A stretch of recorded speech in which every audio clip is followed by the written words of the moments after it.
EU chief Ursula von der Leyen has been accused of trying to power grab across states in the European Union. Brexit campaigner David Banks explained the European Union has set up the European Defence and Technological Industrial Base (EDTIB) to set out what all EU countries must achieve. He claimed that the EU began a project of stealth almost 10 years ago. Speaking on the David Ellis report, EU Booby Trap, Mr. Banks said, the EU directive was brought in order to be the foundation of what the EU calls EDTIB. EDTIB started to be talked about more seriously about 4 or 5 years ago, and now it's a crucial pillar of the EU defence.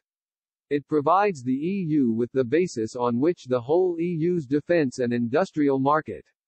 This is a project of stealth and slow creeping growth as we normally see with other EU power grabs. It's a pervasive gradual flow of influence, so in 10 years' time it will look a lot different to how it is now, but we've already got the beginnings with a decade down the line of this integration of EU defence industries. His comments come as chief EU negotiator Michel Barnier is due in London on Monday for talks with Britain to find out whether a deal on future relations can be struck to avoid widespread trade disruption at the end of the year. The United Kingdom left the European Union in January, but the two sides are trying to clinch a deal that would govern nearly $1 trillion in annual trade before a transition period of informal membership ends on December 31. After a brief hiatus when London walked away from the negotiating table, both sides are now meeting daily to try to find common ground. At stake is the smooth flow of cross-border trade as well as the harder-to-quantify damage that a chaotic exit would do to security information sharing and research and development cooperation.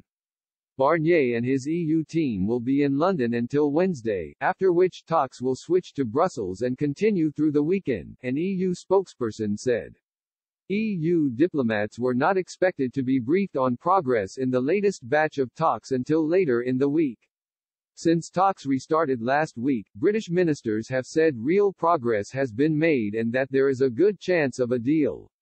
On Sunday, Ireland's Deputy Prime Minister, Leo Varadkar, said a deal to avoid tariffs and quotas was likely.